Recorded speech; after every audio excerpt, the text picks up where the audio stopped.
ప్రభునందు మా ప్రియమైన సహోదరులారా, సహోదరులారా, ఈ ఉదయకాలము జనవరి 31వ తారీఖున దైవమర్మములు అనే పుస్తకంలో నుండి 16వ కీర్తన 11వ వచనం.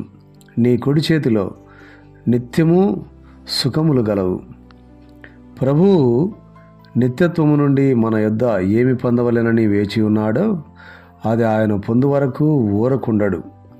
శక్తి కలిగిన పరిశుద్ధుడైన దేవుడు నిర్మలమైన స్వచ్ఛమైన తన సొంత నీతిని నీకు ఇవ్వగోరుచున్నాడు. పరలోకపు దేవదూతల ఎదుట మనల్ని నిష్కలంకులుగాను నిలబెట్టగోరుచున్నాడు. నీకు ఆయన దయచేయు నీతి అంతయు నిష్కలంకమైనది.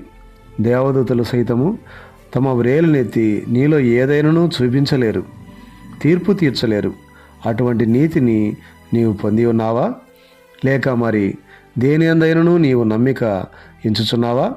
మెట్టుకు ప్రభువైన యేసుక్రీస్తును ధరించుకున్న వారై శరీరేచ్ఛలను నెరవేర్చుకున్నట్టుకు శరీరం విషయమే ఆలోచన చేసుకొనకుడి. రోమా 13వ అధ్యాయము 14వ వచనం. జనములు నీ నీతిని కనుగొనును, రాజులందరూ నీ మహిమను చూచెదరు. యెహోవా నియమింపు క్రొత్త పేరు నీకు పెట్టబడును. యెషయా 62:2వ వచనం. దేవుడు ఒక నివాస స్థలము కొరకై వెతుకుచున్నాడు. మనము లేకుండా పరలోకము కూడా ఆయనకు ఎట్టి విశ్రాంతిని ఇవ్వలేదు.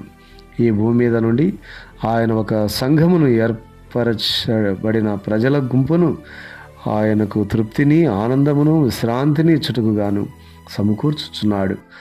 ఈ ఆనందమే నీకు బలమగును. యేసుక్రీస్తు నందుగల ఇట్టి ఆనందమును, గొప్ప ప్రేమను మేము మీకు అందించుచున్నాము. దేవుడు మీకు సహాయం చేయనుగాక. ఆమేన్.